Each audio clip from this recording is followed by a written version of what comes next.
Hello, my name is Michelle, and you're listening to Profit is a Choice.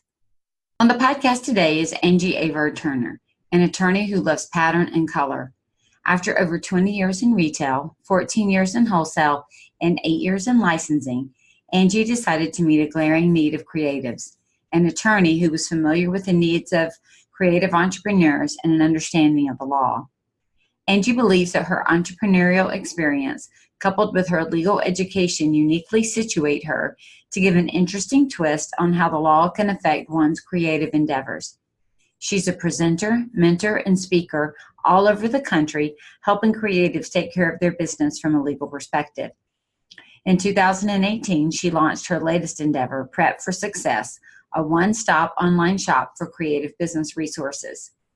She is married to Steve, who is a designer in the furniture industry, and when she's not working, she enjoys reading, designing, traveling, church activities, and spending time with their 3 children and extended family. Angie and I met online through mutual clients, and we jumped on the phone and really hit it off.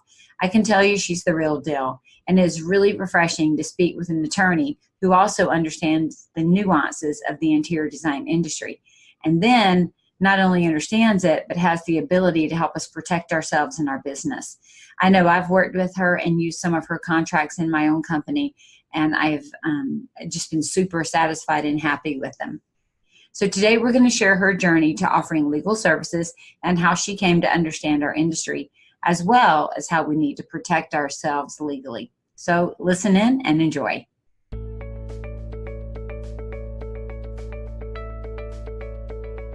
Every day, empowered entrepreneurs are taking ownership of their company financial health and enjoying the rewards of reduced stress and more creativity. With my background as a financial software developer, owner of multiple businesses in the interior design industry, educator, and speaker, I coach women in the interior design industry to increase their profits, regain ownership of their bottom line, and to have fun again in their business. Welcome to Profit is a Choice. Hey, Angie, welcome to the podcast. Hey, how are you? I'm doing great today. Good. Yeah, Great. starting to enjoy the summer a little bit, right? Yes. Thank you for having me. You're welcome. I'm glad that you're here. Angie, I met you through a mutual client and had heard about you, seen your work, and have actually worked with you on my own. And I love what you have to offer for the creative space. It's really good.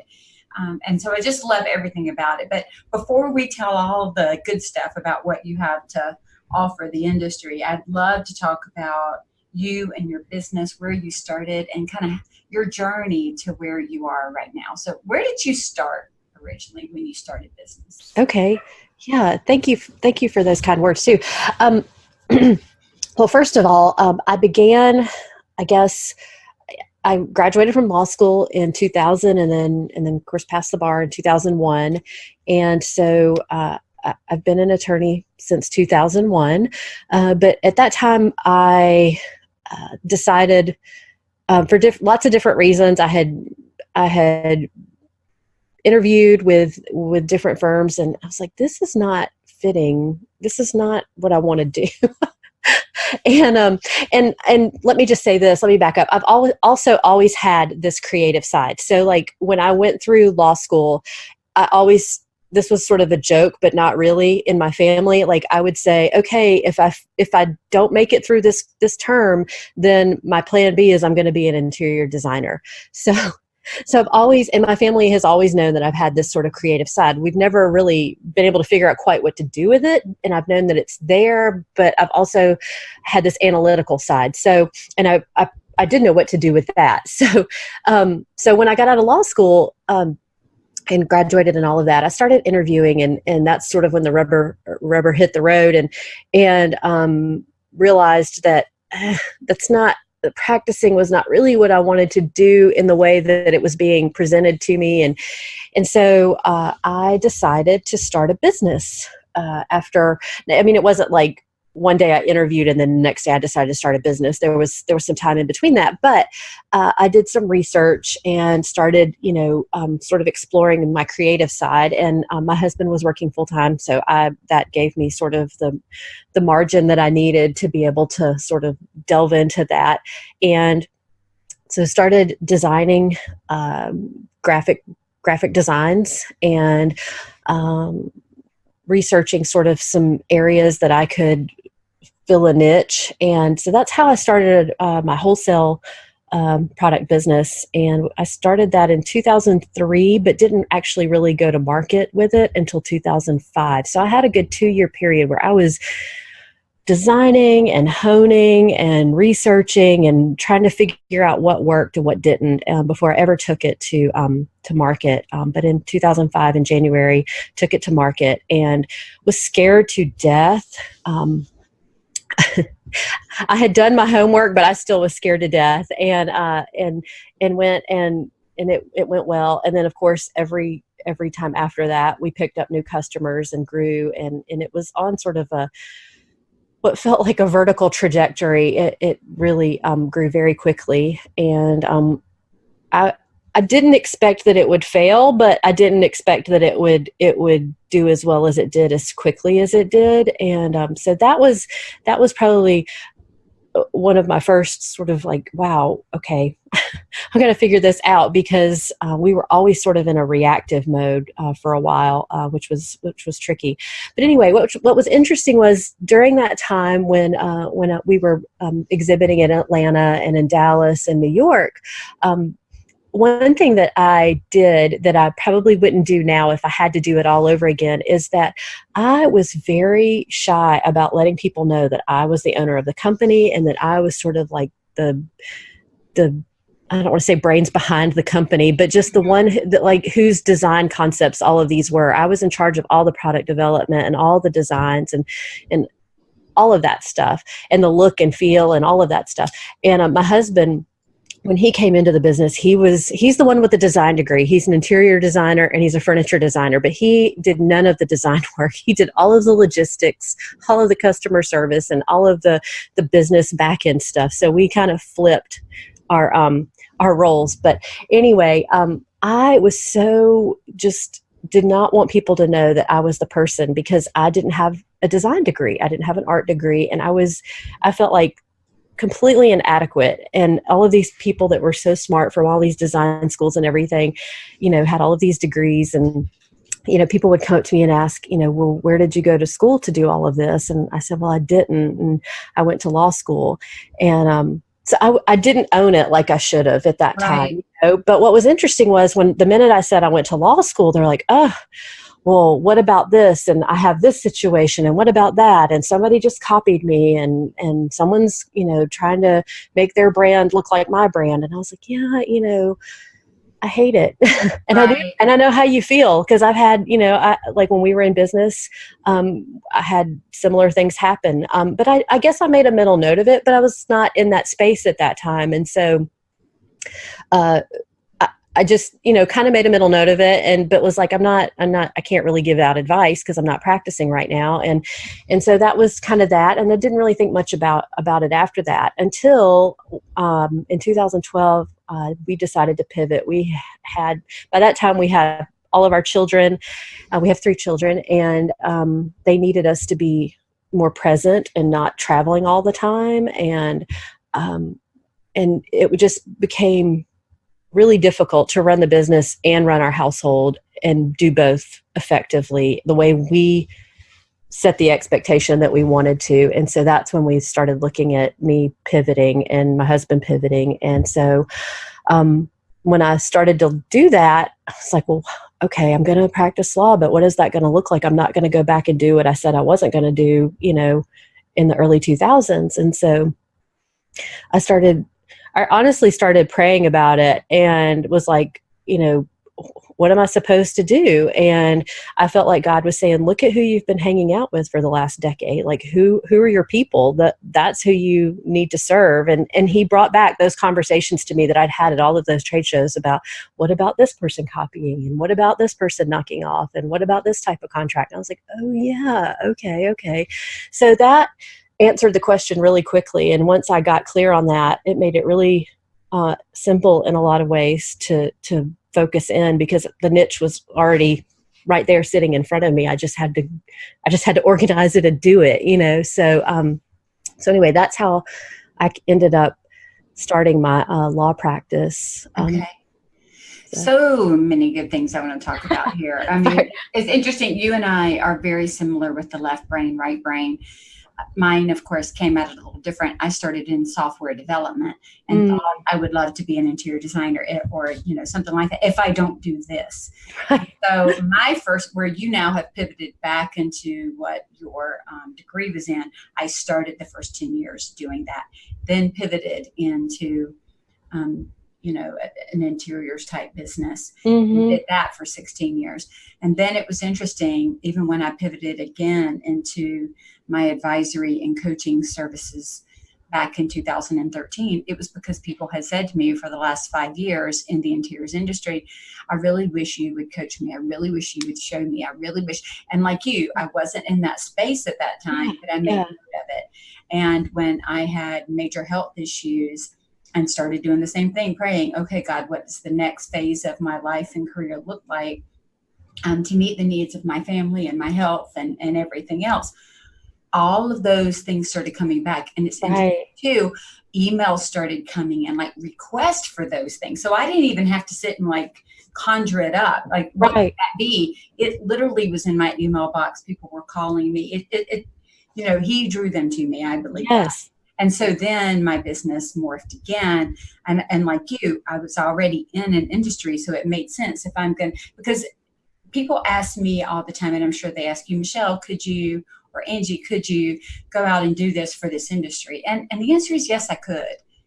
However, I really enjoy focusing on the interior design industry because I love the industry and I love the people in it.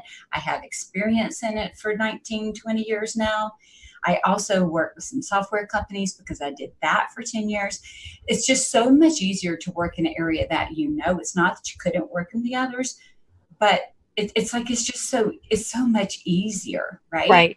Right. And there is a huge amount of credibility. I know that when I talk to others in the interior design industry, there's a certain amount of credibility because I've owned a company in that space. Right. Or somebody coming in and not knowing it and just giving general business advice. Like it can be a lot more specific, as can yours. Right. So it's just interesting how we both have done that. And I hope for those that are listening, they realize where you start's not where you have to finish, right? No. There's nothing wrong with pivoting and looking at your life and what's necessary in that time frame. Right. Well, I actually think as I get older, I feel like if God had said, okay, you're going to practice law and it's going to look like this, and you're going to be doing intellectual property law. When I was in law school, like that was the law. Everybody was like, I'm not taking that. No way. Like, so what's funny is, especially when you say I'm not going to do that, how God has such a great sense of humor and he brings you around. But oh yeah. Cause I told him I wasn't doing accounting. Right. I wasn't going to be a teacher. Right. Here I am teaching accounting principles to Right. So yeah, I just always laugh. It's like when I would tell my parents, I'm never going to do this. And then they still remind me of that. So Michelle, do you remember when you were 16 and you said you were never going to? Looks like you're doing that. Right. Never is one of those words we should, in most cases, not always, but in most cases, we should just take it out of our vocabulary because it just comes back to bite us, right? Yes. Yeah. Well, and that's the irony of it is in September, I will be graduating with my LLM in intellectual property, which is not just intellectual property, but like complex issues of intellectual property, like wow. On a global, like how intellectual property affects global brands and business franchising and e-commerce and all of those types of things. So no, I'm not going to take intellectual property. I'm going to take intellectual property plus, on steroids. Yeah. So funny. Anyway. So let me go back. I want to ask a couple questions before we talk about the law part of it. For sure. Your, the business, the creative business that you created, was it a product that you created? I'm assuming if you went to market, you all had a product. Yes. I started with just one product. It was early 2000s. and it was folded note cards. And they were these, back in the early 2000s, you may or may not remember this, but early 2000s, like single initials were like, and I don't want to say a new thing, but like a trend. Yeah. So and primarily in the South, where we love a good monogram. Yes, like, who yes. doesn't love a monogram in the South? Yes, that's right. We will monogram anything that we can get under the hoop to stick it in the embroidery. Yes. Yeah. And so that's where I started. But an interesting story, sometimes people tell you how to do things and you take it, especially when you're starting a business,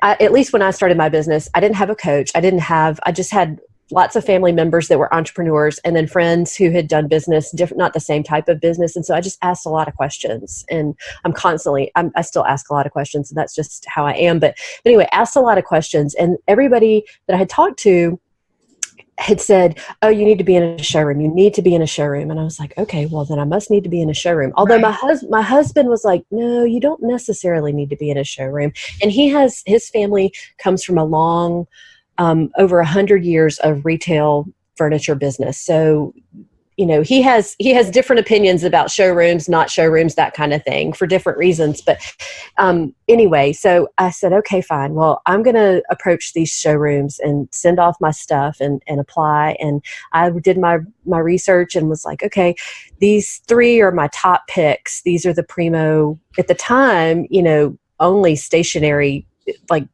showing mainly stationary, but then, a few other ancillary products. But anyway, so I applied, and my top one called me back and said, "Oh, we want to talk to you." So I was like on cloud 9. I thought like, okay, this is the beginning of all of it, Right. And so I talk to this person, and, I don't know, when you have a conversation and you're like, you have it in your brain thinking that this is how it's going to go. And then you get on the phone and it totally is a 180 from what you thought it was going to be. And so I began speaking to this person, and we're talking, and they say, okay, well, we love your product, but you're going to have to change. And it was like, not just 1 or 2 things. It was like a list of 10 different things. And I said, right. Well, it almost sounds like an editor that comes in and says, we like your book, but you got to change the whole plot and storyline. Yes, that's exactly what happened. And I said, well, if I do all of that, then it won't be Not even the same product. It's this person over here that is the competition. They were like, yeah, exactly. I was like, no, okay. So strike 1. I wasn't like ready to get off the phone right then, but I was like, okay, strike 1. Exactly. Then this person, we were talking, this was an hour-long conversation, so it wasn't really that quick, but then the next thing I said, well, can you send me paperwork? I'd like to just read over your terms and I just felt like that was the business savvy thing to say. And I felt sure that, the primo showrooms in Atlanta. So like, of course you have paperwork. And this person was like, oh, no. We don't have contracts, and we don't, that's not how we operate. We just, it's a verbal handshake and that's it. And I was like, oh, but I never said that I was an attorney. Well, 50 years ago, a verbal, confirmation and a handshake might have cut it. Right. But this was 2000. Yeah, this was 2004. No. Yeah. So I was like, oh, okay, strike 2. Then we kept talking. And this person said, well, one other thing I think needs to change, and I had single initials, and monograms, but we also had a line of Christian cards with verses and designs. And this person said, I think you need to get rid of all of that. Oh. And this person went on to say, not only do you need to get rid of all of it, but it's not going to sell, and those people don't pay. And so I was like, okay, that's it. That's strike 3. And I was like, okay, well, thank you so much for taking your time and talking to me. And it was so clear that was not the path I needed to go down. And, let's stop for a minute and talk about that, because here, yes, it happened, 15 years ago now almost. Oh, yeah. But here's the interesting thing. I know in my coaching practice, one of the things that I push super heavily is to know your why, like following the Simon Sinek. Yes. What is your why? Yes. And when you know that, yes. and for me, I have written out my why my mission and my vision. And honestly, I have prayed over it. I have thought about it. I've studied over it. I have really, over the years, defined what that is. So what makes that so beautiful is that because I know who I am, whose I am, where I'm going, I don't always know how I'm going to get there. Right. Right. But I know where I know the impact and the legacy that I'm trying to leave for my life and my business is Right. really what it comes down to. Right. I know what that is. Right. And it's strong for me. So therefore, when opportunities come my way, either to collaborate, to work with somebody, to support somebody, to whatever, I can look at it and ask myself, does it align with that why? Does Yes. it align with where I'm trying to go, or where, God's trying to take me, or where my business is headed, or whatever it is? Is it coming alongside me and moving me closer to where I know I need to be? Or is it diverting me and taking me into a different path that's somebody else's dream? And Angie, I was offered a huge opportunity. I've been offered 2 huge opportunities in the last few years that were heck a lot of money, like just lots of money, lots of business ownership and all that good stuff. And for some people, they would have looked at those opportunities and they would think I was nuts that I didn't take it. But for both of them, when I looked at them, I realized after you get over the initial, wow, I can't believe you just offered that to me, or I can't believe you're putting that on the table for discussion. Right. Because when the Primo company calls you back, your heart flutters, you start getting excited about potential and possibility and da-da-da. And I realized the same thing you did. And I think this is worth pointing out here.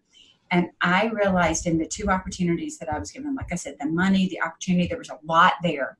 It would have been huge, but they weren't my dream. And so every time I looked at them, I thought, that is really a good offer, but I don't think that's the offer for me. Like it sounds good, but I almost felt my heart sinking. Like I would be miserable. Right. Even if you paid me what you're saying, even if you gave me company stock, even if you gave me all of that, I literally felt like I was selling out a part of my story and of myself. And I wasn't in a desperate enough position that I had to do it. I wasn't desperate at all. Instead, I looked at it and I thought, if I take this, like you said, it's a 180. It is a change. It is a shift. I will no longer do what I know I've been called to do. Like it's going to move. Right. That's going to move. And I was able both times to turn it down and to feel really good. But I think it was because, I know it was because my why was so firm. Like, I knew. And that's what I am hearing, certainly because I've had similar experiences, but that's what I hear when you share that story is we had a direction, we had our why, you kind of knew who your competition was, you knew what you felt compelled and drawn to put into the marketplace. And this person is pretty much saying, we want it, but we want to totally shift it and change it and throw what you think out the door, which then means it was not even the same thing that you were trying to put out to the marketplace. Right. Well, and what's really funny about this whole thing is our corporation name is By His Stripes. And a lot of people, may not know what that's in reference to, but that's a Bible verse, Isaiah 53:5.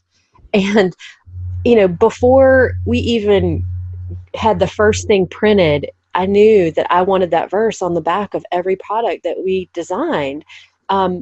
As an accountability to myself, but as a potential tool to witness to other people, also as just something that it was part of your business why, part of your right.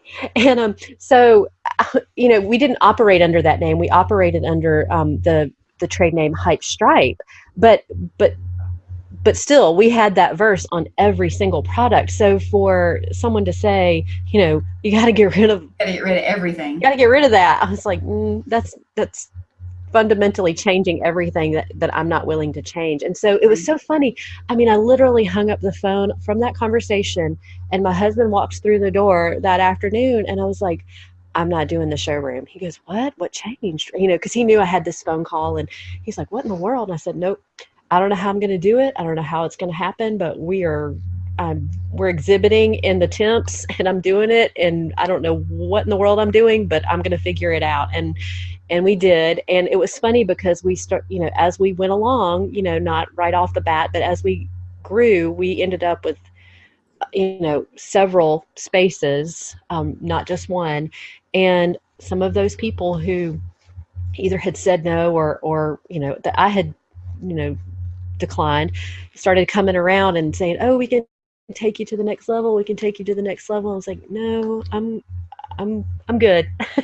Because I can control my story. I can control like what I want people to understand about not just the product, but the brand, like the whole brand. You're controlling your brand. Right. Yeah. Nicole Heimer was on our podcast, and she's very much talking about brand. And we talked about that. Once you define it, you have to have your why, you define your brand, and then every single thing you do in your business has to support the brand or you're off, Right. I know we were doing some work on one of my logos, and one of my flourishes got a little off.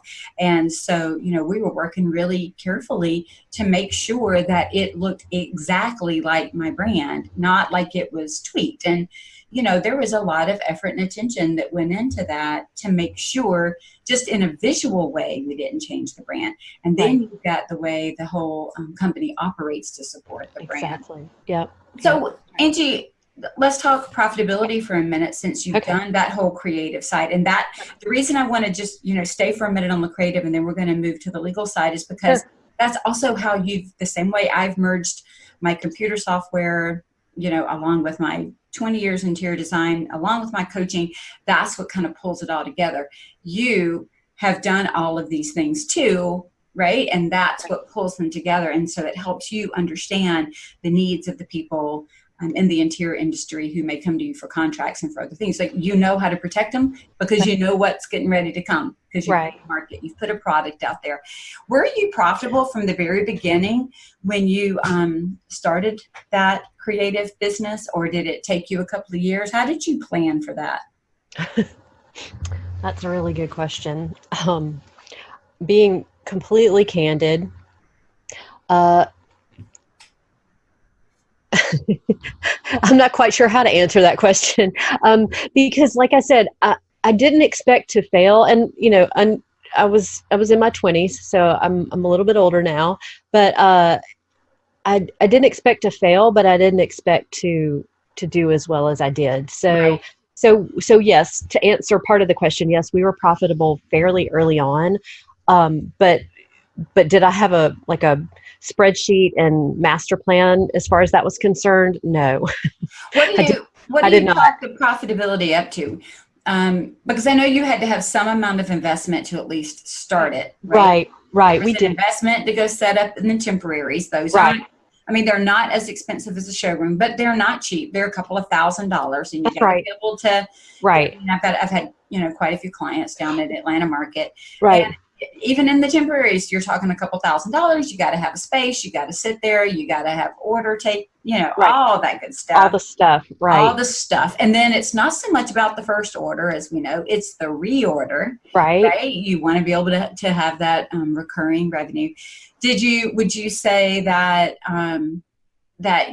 So answering that. So when I got to market in 2005, those sales were not my first sales. Like the 2 years prior, I had done trunk shows all over the Southeast, and those were not super, they just didn't eat up a lot of costs. It took a lot of time, and it wasn't just tons and tons of money, but it was enough to kind of keep me going. To pay for the travel expenses. Yeah. I was in the black. To pay somebody to do all that, right? It certainly would have cost a lot more. Right, absolutely. Different. Right, but equity. Right, but my purpose in that was, I want to have a little extra, but I was also testing some things. Proof of concept there, right? Yeah. And it was my inexpensive way of sort of testing some things out, and I might have messed some things up, and then let me fix that. Sure. So I did that for the 2 years beforehand. and I was kind of studying other companies and how were they, how were they marketing their stuff, and not to copy them, but okay, here's But where to learn, yeah. yeah, here's where they are. What's the space next to them, or two doors down, that is not being filled, that I can put my stamp on it, and so that was sort of what I was always searching for. And before we went to market, I had all my samples, and I had already been selling locally, business to customer. People knew about me in the little towns surrounding where we live, and so I had that customer base, and that was retail sales. So the markup was much better than wholesale, but anyway, I decided before we went, I purchased these little 4x6 cards and shot the photography myself, which was terrible. I mean, I did everything myself. Right. Very shoestring budget. Yeah. Yes. Bootstrapped everything. And I didn't know any better. I just did it. And, set it all up, had these cards printed. And this was before the days of like all these different online printers, Right, right. We're still in dial-up mode here as far as getting on the internet. So I think I ordered either 300 or 500 cards. And I think it was 300 anyway. And sent them out to retail boutiques all over the country. These little 4x6 cards, and the pictures of my product were like almost like thumbnails, like you could barely see. And I had like maybe 4 or 5 pictures on the front, and had my company name and contact info and everything, and just said, this is the opening minimum. This is what the reorder is. If you're interested, please call my 800 number, and we can talk about working up your initial order. I had not been to market before yet, so I was like, I don't know if this is going to work at all. I wasn't sure, and I ended up with 15 customers just off of these little 4x6 cards that you couldn't see the product very well. And I was flabbergasted. I was like, oh my gosh, I cannot believe these people who don't have a clue who I am in all these states, not Georgia, but yes, I had some people from Georgia, but from other states, they're like willing to invest in what I'm doing. I couldn't believe it. And so I went to market, and I had 15 customers already. So I already had reorders when I got to Atlanta. Okay. So let's stop right there for a second, because here's what I'm hearing. And I'm going to point out for the listeners. Number one, the good thing is you didn't know too much. You knew just enough to be dangerous. That's right. If you knew too much, you might not have put yourself out there. Yeah. Right. And like you said at the very beginning, you don't think you owned it the way you probably needed to own it because you didn't have a degree and all of that. Right.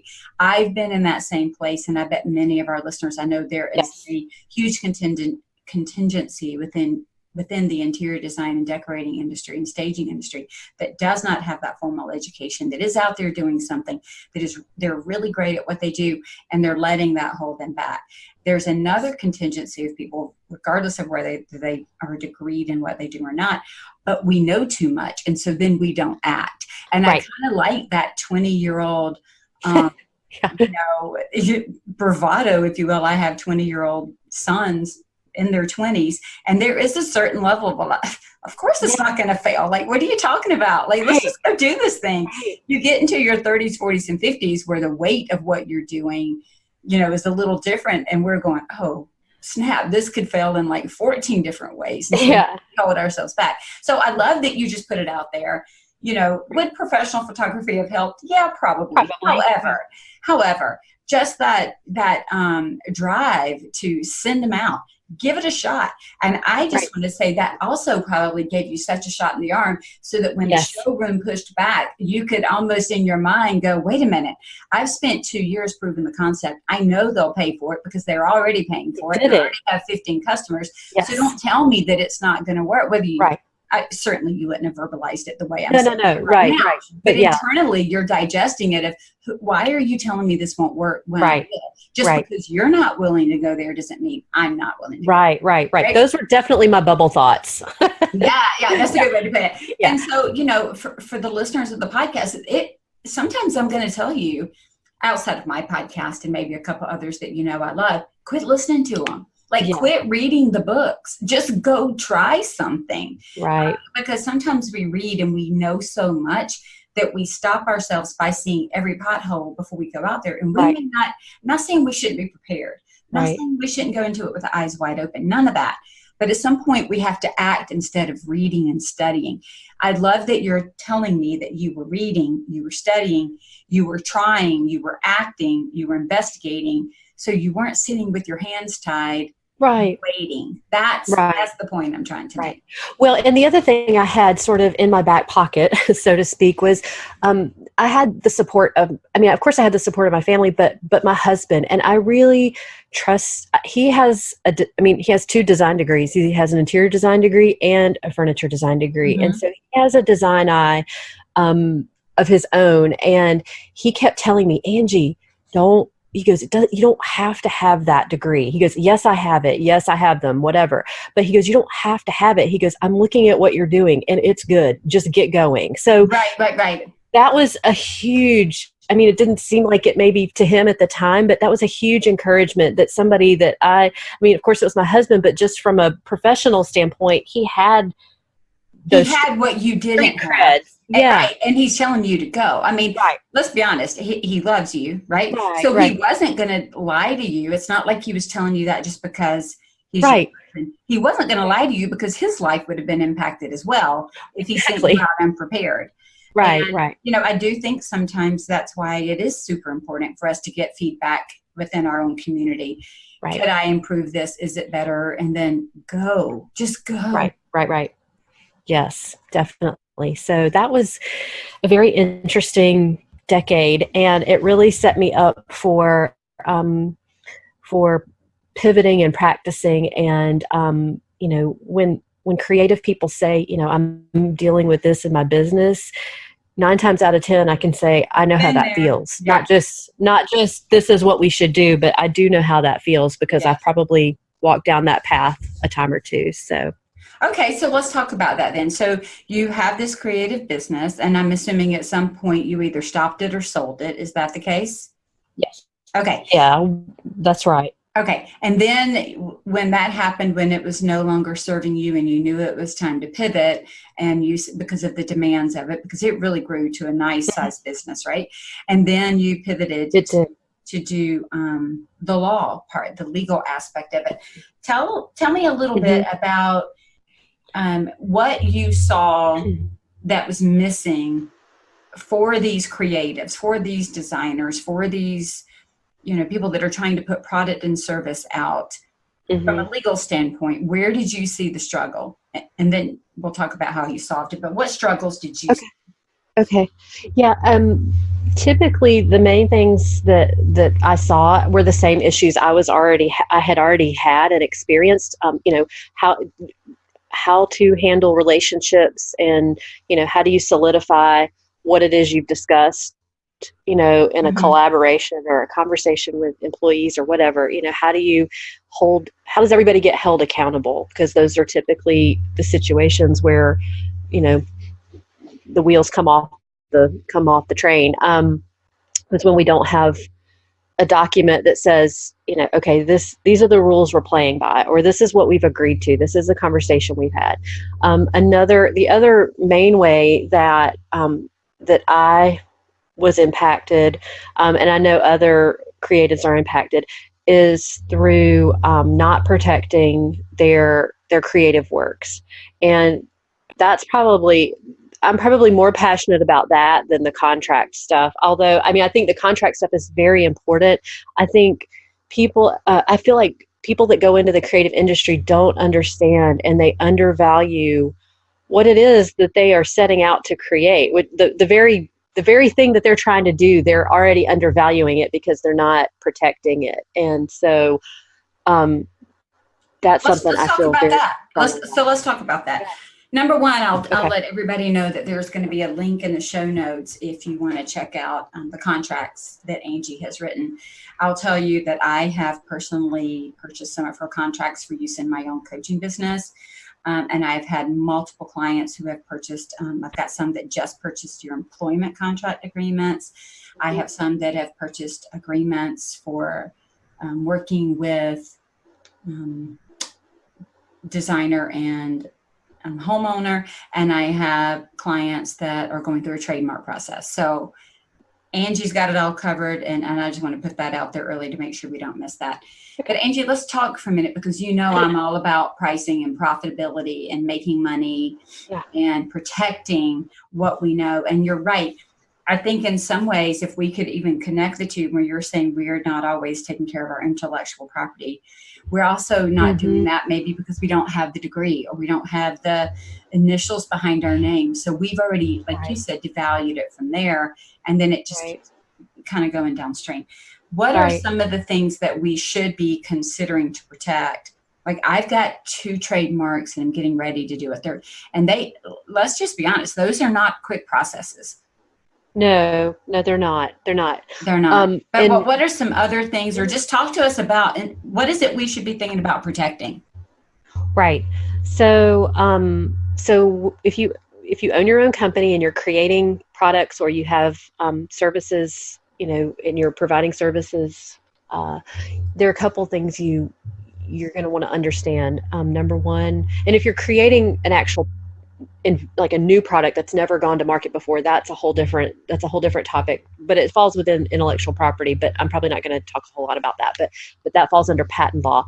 But mainly, the things you want to look at is, number one, you want to protect the things you create, and that usually falls under, when I say things, that's a very very elementary term, but the things you create can be a book, can be a course, can be a video, can be a presentation, can be, a product like stationery or paper goods, or all of those things. A lot of those things, not furniture, not lamps, fall under copyright. Clothing also is sort of in the same category as furniture and lamps. And accessories.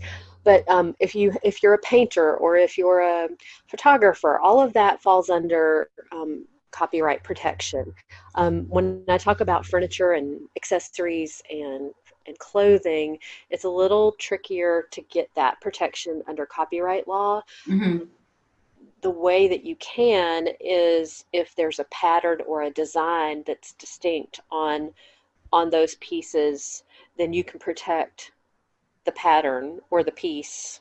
I mean, you can protect the pattern that's on those pieces, but a lot of times you can't protect the actual thing itself because it's too common, or made up of it's called in the law, it's called a useful thing, which is not a fancy word at all, but has a very specific legal meaning. And so if useful things cannot gain copyright protection. So that's why, when you watch, the morning show and it's the Monday after the Oscars and they have these knockoff dresses, that's why they're able to do that, is because, and they're for $300 as opposed to, $30,000 or whatever it is, that's why they're able to do those knockoffs, because clothing typically cannot be copyright protected. So like, I have a course, Pricing Without Emotion, and I've already trademarked the name. And the next step is probably copywriting the material. Right. That's right. Okay. Now, let me ask this, because a lot of designers, where they get caught and hung up and frustrated and irritated, is when they've created a design plan for somebody. And maybe they've even put pictures out and then it's copied by somebody else. How much is that considered a useful thing? Is that really something that you can copyright? Is, I have a sofa that looks like this, 2 chairs that look like this, a lamp that looks like this with a rug? Because if you think about it, people are going out to Pinterest all the time. They're looking at Instagram all the time. They see a picture, they use it as an inspiration, the same way that you would with the clothing. Right? Where I watched it, I saw the gown on the Oscars. I went down to the workroom, chopped up some beautiful fabric, made a knockoff tonight so that I could have it tomorrow.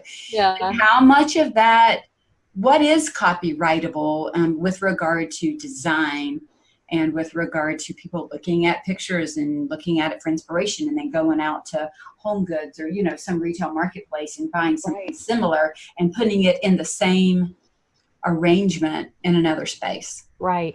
So that's an interesting question. And it's one of those It sounds like a really simple answer, maybe, but it's not. It's a higher level question, um, because um, interior design people are just now figuring out that you wouldn't think this would be true, but just now figuring out that designers have their own aesthetic, and they have they have their okay, these five elements are what make up a you know this person's design, and maybe it doesn't look the same in every single room, but they have these specific design elements that, whether it's bold colors or certain patterns or whatever that is. And that's sort of their signature that they use. And so trying to figure out like an artist, right? yes. And Okay. it's almost like their formula to like, Mm-hmm. to mark, like, this is my, this is what you hired me for. Like, yes, I did it for your space and it's going to look like what you want it to look like, but I still work in my elements, my signature elements, so to speak. Mm-hmm. And so, I mean, certain designers, like, I can look at them and be like, oh, I know who that is, or, oh, I know Yes. who that is. And it's interesting. The law has not caught up completely with that protection. And so that's what's tricky about this whole thing. And I'm actually doing I'm going to be doing a talk at ADAC this fall about that as well. But to a large extent, I don't know that you can copyright that. You can definitely, if you have renderings done of a design plan, those can be protected. The renderings can be protected. But the actual, like, when you do the room itself, and of course the photography of the room can be protected. So what's interesting is, when I say protected, I mean copyright protected. What's interesting though is there's this aspect of trademark law called trade dress, and a lot of we all know you can protect your logo or your, the name of your business, or, if you have a tagline or a slogan or whatever. But there is this other area of the law called trade dress, and it protects the look and feel of a product or a service. And so, like, for instance, it's how Apple stores have been able to protect the look and feel of their retail stores. Mm-hmm. So, like, you can't go copy Apple's layout and look and feel of their stores because they protected it through trade dress protection, which is trademark. It's kind of it's not a science. It's not okay, we do 2 + 2 and that equals 4. There's a definite art to writing those applications for that. But, and they're not very easy. They're not very easy to get. And I don't mean to sound like a negative Nelly, but they. No. Because, like, even when we hear about it, we hear things like, I worked with a client, I created this design, I created it for them, and they paid me for it. So let's say they paid you $5,000 for the design concept and all of the, whatever you did for the room. You gave them a rendering, you put your company name on it, and then they chose not to go with you, right? Not to have you actually execute the plan. And then they went out and bought their own stuff. And so some of the designers are angry about that. And I get it. Part of that is their own issue with communicating what's expected and how they work and all that. But past that point, that homeowner, from their perspective, they bought that plan. Right. So whether they pay you to implement it or they implement it themselves, they feel like they purchased it. I know that some of these are, like I said, super high level and convoluted, and everything can be a little different, right? So I'm not going to hold you to any of this as far as said, but do they have the right, if they purchase that design plan, chose not to have the designer implement it, but they paid for the plan, they have the plan in front of them, are they free to implement that plan and not have an issue? Like, put everything exactly where they were told to put it, buy the things that look almost just like it if they can't get the same things. Like, what are the rules around that? Right. So my answer to that is it depends. Okay. What's the answer to everything? I know, right? It depends. It depends on what the written contract says. And that's where we get it. Kind of all the contracts affect intellectual property. Intellectual property can affect the contract, and so it depends on what that what it said, what is in the contractual agreement between the designer and the client. Does it say, that the designer creates this plan, and is the client free to take that plan and then implement it beyond, the designer not being employed anymore? It depends. So, I mean, I don't know how you enforce that. That's a whole nother topic. I mean, the contract can say, like, you have access to this plan. You've paid me for this plan, but you can't act on it or use it. So then trying to enforce somebody not doing that within their own home is a whole nother logistical issue. I don't know how you enforce that, but right. But I mean, it can be written in there. Right. You see what I'm saying, though, and I think it goes back to the point that you were making a minute ago, Angie, is that the legal system hasn't maybe caught up with some of this yet. So there's a lot of, oh my gosh, somebody looked at a picture and they went and duplicated it in their house, and now I'm upset. Right. But let's be honest, you go stick a picture out on the internet, and I mean, there is nothing that says I can't go paint, a Monet painting. Right. I just can't call it a Monet, but I can go out and try to paint it in my own home if I want to. I can't sell it as a Monet. No. Right. But there's nothing that says I couldn't sit down with a canvas. I mean, we see that happen all the time. That's right. It's interesting. It's interesting. The internet is such a tool. Everything, hasn't it? It has changed it all. It's such a tool, and it's such a weapon at the same time, and sometimes it can be both. I've seen where people use it to, help further whatever it is they're doing. But then I've also seen them, like you're saying, like you can go online, right click, copy, and boom, you have your reference for a Monet painting or whatever it is, so. And people do it every day. I mean, people do it every day when they screenshot something and post it on Instagram, and they don't even realize, that they're doing it. So, but what's interesting is, the thing that gets used the most to sort of hold people's feet to the fire is the internet and social media as well. I've had more clients come to me and say, I just found out that so-and-so is infringing. Mm-hmm. And, we start talking, and we're in the middle of the consult, and I'm like, well, how did you find out about this? And they say, well, I actually didn't know it. What happened was infringers' work got posted, and you're just one click away from somebody finding out that you're copying them. I mean, literally. Right. So, I mean, I have more cases where people come to me and they're like, they tell me, they're like, so-and-so's infringing. And how did you find out? Well, they posted, and then somebody that either followed them and follows me said, oh, this looks like so-and-so's work, and it looks like you copied it, and then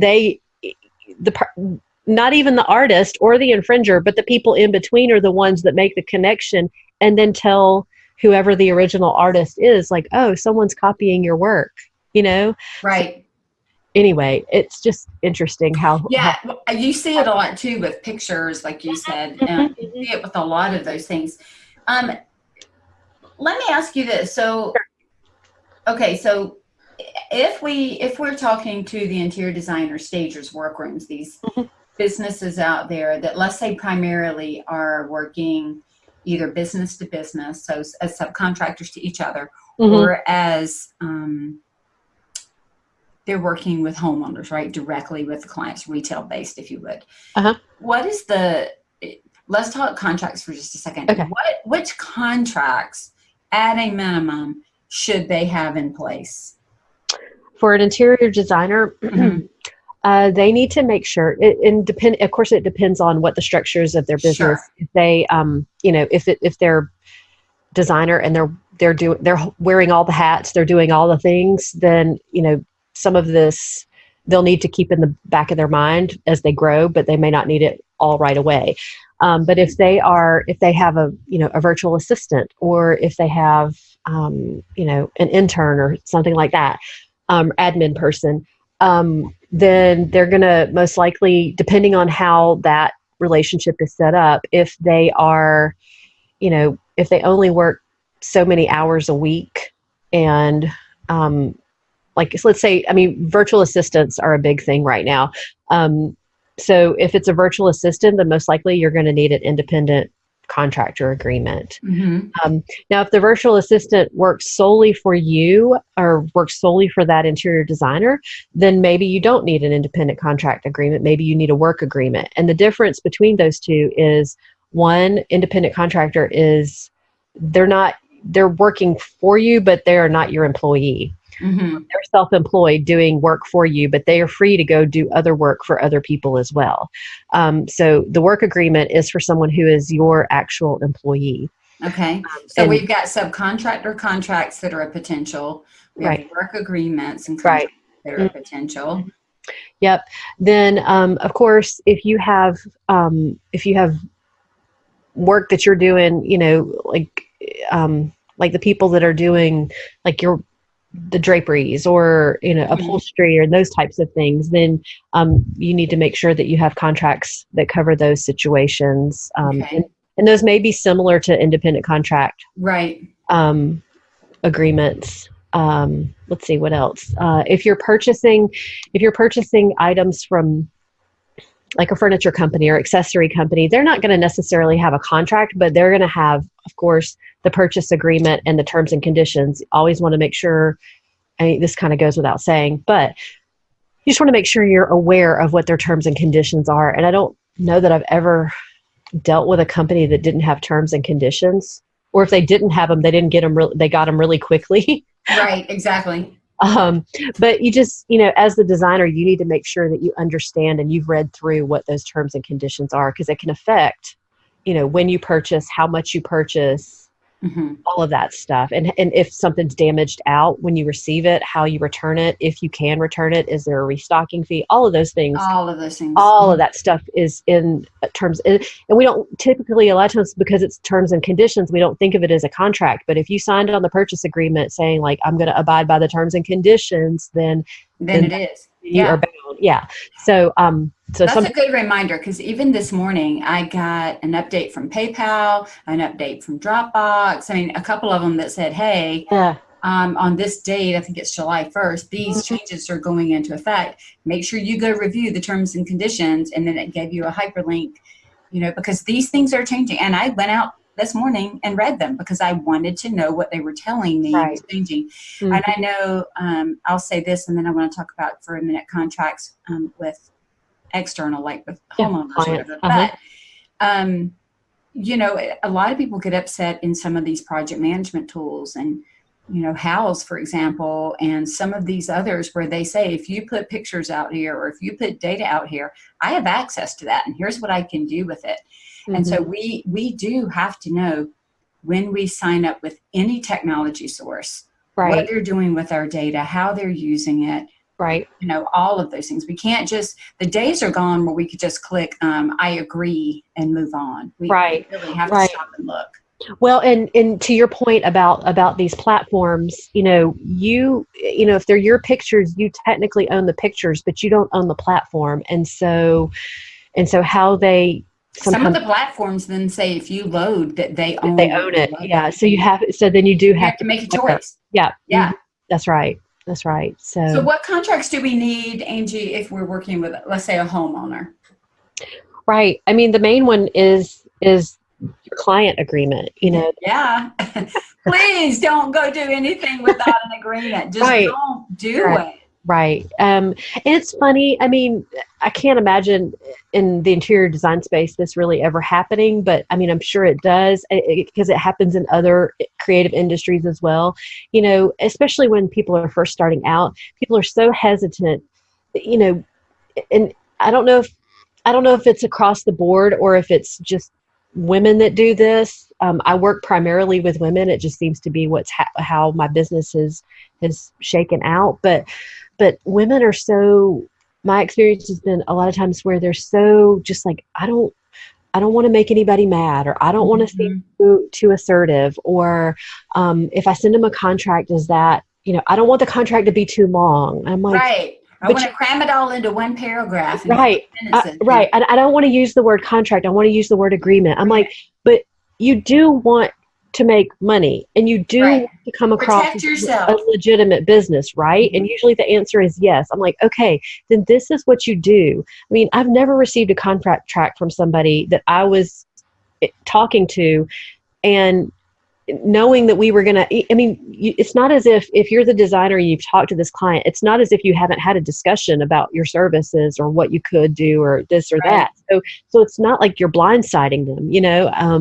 So I've never, I think they should respect it. I mean, of if they course. respect that we're coming in with an agreement and a contract that is written, and let's say this, a well-written agreement and contract. Right. Because it is meant to protect both sides. Of course. It's not meant to be so one-way leaning that it pretty much screws the other person. It is meant to say, here are your rights, here are my rights, here's how we're going to work together so we can all come out of this okay. Right. I mean, that's what I tell clients all the time. I'm like, it's a mutual conversation committed to paper that everybody is in agreement on. Right. You know? And you know what's going to happen down the road. Right. So one of the things I always encourage my clients to do and say to them is, if you cannot, first of all, if you're using a contract or a letter of agreement, you need to understand everything in it. Like, you need to know what is in that contract or agreement. I've had some people come to me, and one of the things I always do is ask them to send me their contract when I'm working with them one-to-one. And I would say, where's your scope of work? Where's this? Where's that? And it was funny. I've had them say, well, I didn't really know what that was, so I just took it out. And I'm like, boy, you're hurting me. So, you know, first of all, we have to understand the contracts that we're using. We should be able to, line by line, be able to explain them. Right. And number two, we should not be embarrassed to put that contract or that agreement in front of anybody. And even if we had to read it in front of them and have them initial it, we should do that with pride. And if we can't do that, we need to take a step back, get a new contract or a letter of agreement where we can. Right. And we also need to make peace, as you said, that I am the owner of that company. Right. And honestly, if you can't put a contract in front of somebody, you're not ready to do business. Right. I've never received a contract where I thought, oh, they're being too pushy. I thought, oh, well, good. They're prepared. They're legit. They operate their business as if they mean to move on, and they're taking this seriously. Exactly, just as I would. So good. Right. I like them even more now, you know? So, exactly. And so, you know, again, I think the days are seriously gone where we do a handshake. This is not 50 to 70 years ago where you can run up a tab at the local store. That's just not how business works anymore. And so I want to encourage our listeners, if you do not have agreements and contracts and copyrights and trademarks, whatever you need to start investigating that, looking at it, thinking about it, and seeing how to protect your business, because we're pouring so much into these businesses, right?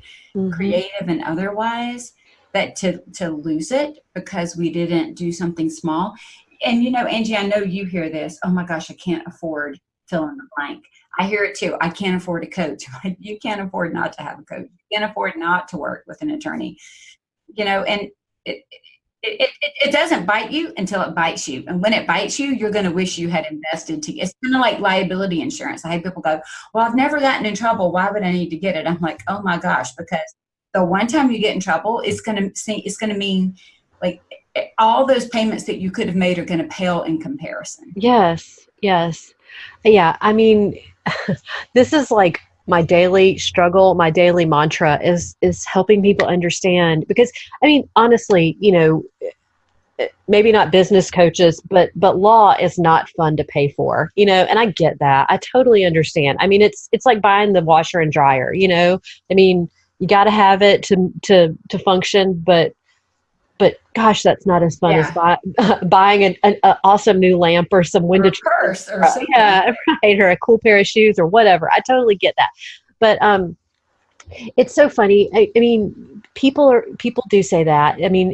and if you hire an attorney to protect what it is you're working on, I mean, it is going to cost you money. It's an investment, but their purpose is to minimize your risk and to put you in the best position you can possibly be in, so that if ever you're in a position where you have to defend your company, or you have to take care of, you know, defend whatever it is that you've created, then the law and the facts are on your side because you've protected it. That's the position of strength that you want to be in as a business owner. And when you don't protect your things, and when you don't register your works, that can have copyright protection, or you don't register your brand, your company name or your logo, then the law is most likely not going to be on your side, and that's not a position of strength. That's not where you want to be. And yes, it's going to cost some money. I mean, honestly, it may cost you, a couple $1,000s to protect something. Okay, well, a couple $1,000s compared to being faced with a potential litigation situation, which is, for starters, $10,000 and then up, and you're in a defense mode versus Right. be proactive and taking action rather than having to react to what someone else is doing. And it never comes at a good time when it happens. No. Right? I mean, I choose the proactive path every time, and I try to encourage my clients and whoever I come in contact with, choose being proactive and protecting rather than reactive and having to defend. I would agree. So, Totally agree. yeah. So, Angie, tell us where people can find you. So my contract template website is preppedforsuccess.com. That's where I have over 300 contract templates, attorney drafted contract templates for, I guess it's around 25 different categories, including interior designers. Then if you are interested in working with me on copyright or trademark issues, I have my law practice, which is Angie Avard Turner Law. Perfect. And I'll have links to all of that in the show notes. Great. Angie, thank you so much. I feel like we could sit and dig into about 14 other issues. I know. I know, right? And we may just have to do that, but I want to really just thank you for sharing not only your journey with the law and contracts, but also the creative side, which gives you a unique glimpse into the life that all of us are living on this creative business journey, right? Yes. Thank you so much for having me. And I feel extremely blessed just to be able to finally do the two things that I love the most, which is law and working with creatives. I've been creative, so I love being able to see what other people create. And I have such an appreciation for the hard work that goes into it. So I feel just super blessed to be able to do what I do every day. Well, again, I thank you for being here, and we'll be in touch soon to hopefully have you back. Thank you. Thank you so much. Okay, bye. I'm so thankful to Angie for joining us today. Listen, owning a business, it is not for the faint of heart. And honestly, none of us needs to do it alone. I have a new program called the Designer's Inner Circle to help meet the business needs of those in the interior design industry. If you're a designer, decorator, stager, workroom, upholsterer, or other creative professional in the home industry, my program was built just for you. Go to scarletthreadconsulting.com and check it out. The Designer's Inner Circle, because seriously, you don't want to be on the outside looking in. Get in the middle. Invest in your business, because as we all know, profit doesn't happen by accident.